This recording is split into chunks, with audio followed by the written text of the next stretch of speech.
Mari kita mengisi hari dan malam kita dengan memperbanyak istighfar, dengan bertaubat kepada Allah Subhanahu wa taala.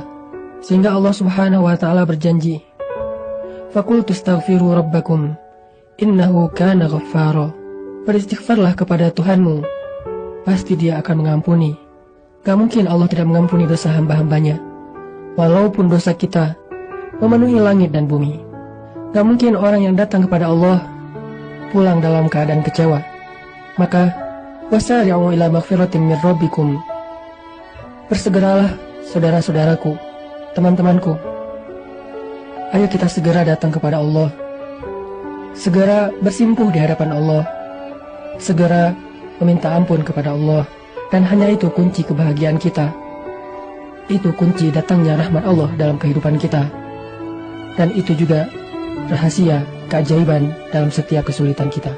Allah berfirman kepada orang-orang yang banyak dosa seperti kita, yang pernah berzina, yang pernah minum khamar, yang mungkin pernah membunuh, yang pernah makan riba, yang pernah melakukan dosa diam-diam, yang banyak dosa, yang kotor hina dina.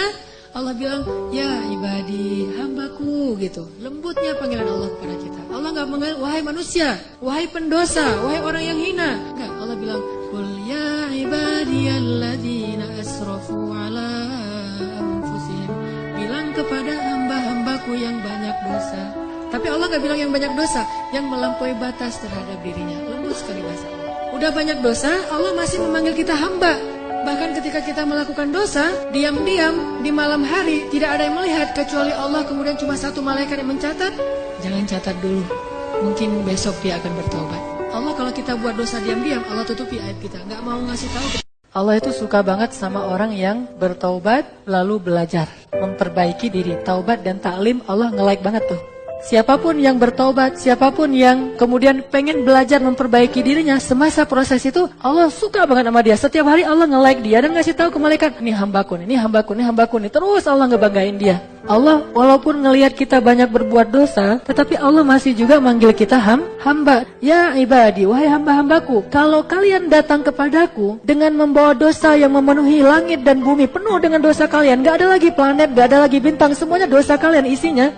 Lalu kita datang kepada Allah dan kita mengatakan, Rabbi, ini hambamu yang fakir ada di hadapanmu. Ya Allah, ini hambamu yang hina sekarang datang ke pintu rahmatmu. Apa kata Allah? Aku bukakan rahmatku seluas-luasnya, aku terima kedatanganmu, lalu aku gugurkan semua dosa-dosamu menjadi hilang, wala ubali, dan aku gak peduli sebanyak apapun itu.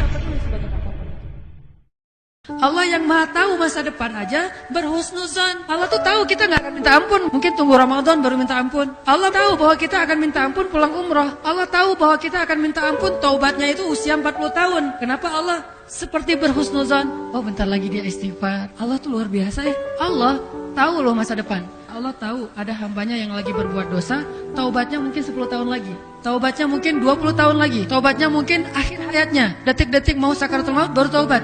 Kenapa Allah berhusnuzon sama dia? Tunggu, bentar lagi dia mau minta ampun.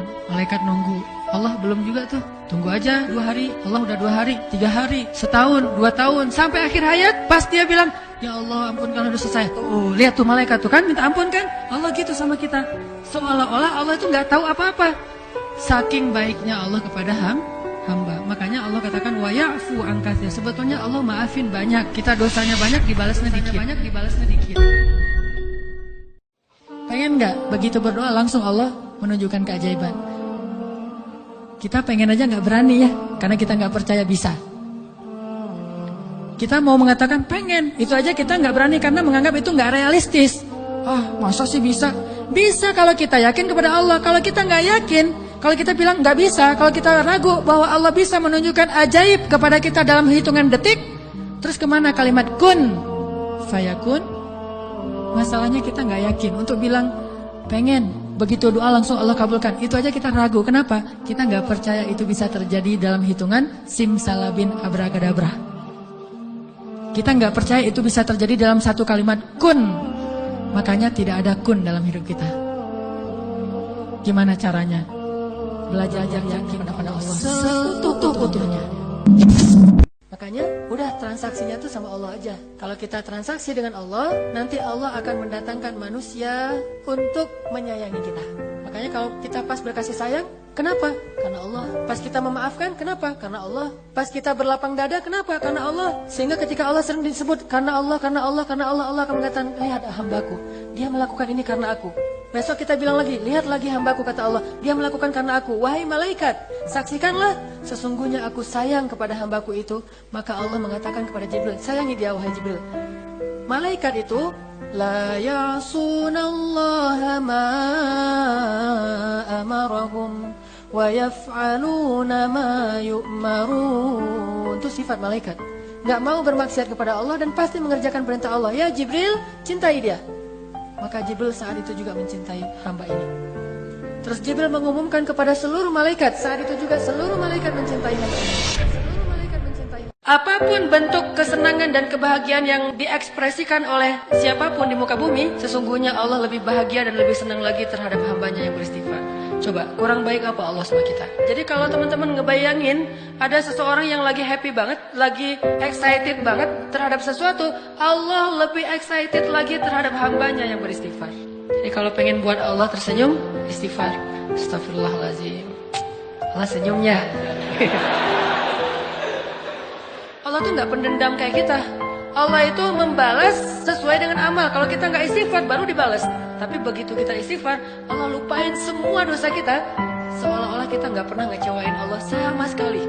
Kita datang pada Allah, Rabbi astaghfiruka wa atubu ilaik. Hambaku langsung dipeluk sama Allah. Dipeluk sama Allah seolah-olah. Kita gak bisa lari dari Allah. Karena masalah itu Allah yang ngasih. Disebabkan oleh kesalahan kita. Dan solusinya juga hanya ada di sisi Allah. Jadi mau lari kemana itu nggak akan nyelesain masalah. Satu-satunya tempat kita berlari dan bisa nyelesain masalah cuma lari ke Allah. Fafirru ilallah. Larilah kalian kepada Allah. Kalau kalian mau minta tolong, larinya ke siapa? Ke Allah. Mintalah tolong kepada Allah dengan sabar dan sholat. Cuma itu tempat kita lari. Kalau kita pengen lari dari kenyataan, larilah kepada pemilik solusi yaitu Allah. Salah satu caranya selain sholat, hasbiyallah wa ni'mal wakil. Katakan itu dulu, kemudian berwudu, sholat. Nah itu benar-benar ngefek tuh, ngefek banget.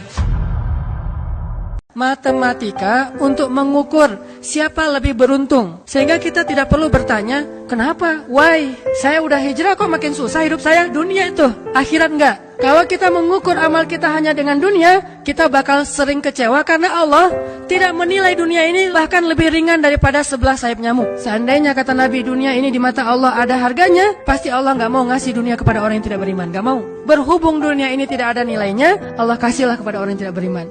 Sedangkan yang bernilai, Allah simpan untuk orang yang beriman dan sabar.